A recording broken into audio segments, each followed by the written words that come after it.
Welcome to Guide Guru. We hope this video helps. You start by stopping Steam completely so files can be safely changed. First, sign out and exit the client, then open Task Manager and kill Steam. exe plus any helper processes. Once done, make a quick backup of the Steam folder, user data, Steam apps, and config files so you can restore anything if needed. This prevents lost progress and lets you revert.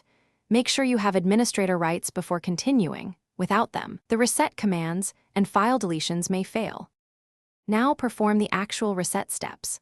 First, run the flush config link from the Run dialog to refresh Steam's internal settings, accept prompts, and wait. Next, navigate to the Steam installation folder and delete specific config files like loginusers, VDF, and registry. VDF and remove or rename user data /your ID/config to force regeneration.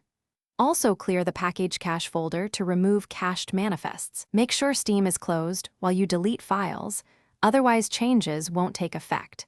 These actions force Steam to finish by launching Steam as administrator so it can rebuild the cleaned configuration and reconnect to the API. Log in and wait for Steam to update and resync user data. Once loaded, verify game files for titles that use the API and test any Steamworks features you rely on. If the API still fails, make sure Windows Firewall or antivirus isn't blocking Steam, and consider a fresh reinstall of the client while preserving your Steam apps folder. If nothing helps, collect logs and contact Steam support for deeper troubleshooting. Thanks for watching. Consider subscribing if we helped you today.